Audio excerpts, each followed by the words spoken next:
হে নবী, বস্তুত তোমার পূর্বের নবীগণকেও ঠাট্টা বিদ্রূপ করা হয়েছিল এবং এরূপ কাফেরদেরকেও আমি অবকাশ দিয়েছিলাম, কিন্তু কিছুকাল পর আমি তাদেরকে পাকড়াও করি। সুতরাং দেখে নাও কেমন ছিল আমার শাস্তি। প্রত্যেক প্রাণীর উপার্জনের জন্য যিনি দৃষ্টি রাখেন, তিনি কি তাদের অক্ষম ইলাহেদের মতো? অথচ তারা আল্লাহর শরীক নির্দিষ্ট করে রেখেছে। বলো, তাদের নাম বলো যাদেরকে তোমরা আল্লাহর অংশীদার মনে করো। তোমরা কি পৃথিবীর এমন কোনো সংবাদ তাকে দিতে চাও যা তিনি জানেন না, নাকি এগুলো কেবল কথার প্রদর্শনী?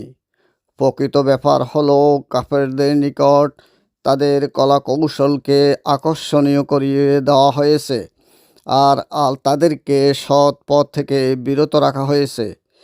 আল্লাহ যাকে গোমরা করেন তাকে পথ দেখানোর কেউ নেই।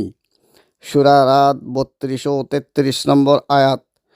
আল্লাহ আমাদের এই রকম সতর্ক করার পরেও আমরা যদি হেদায়েত প্রাপ্ত না হই, তাহলে মহা বিপদ আমাদের জন্য অপেক্ষা করছে।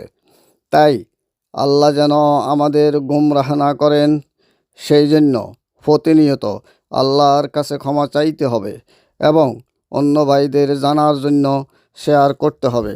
আল্লাহ হাফেজ।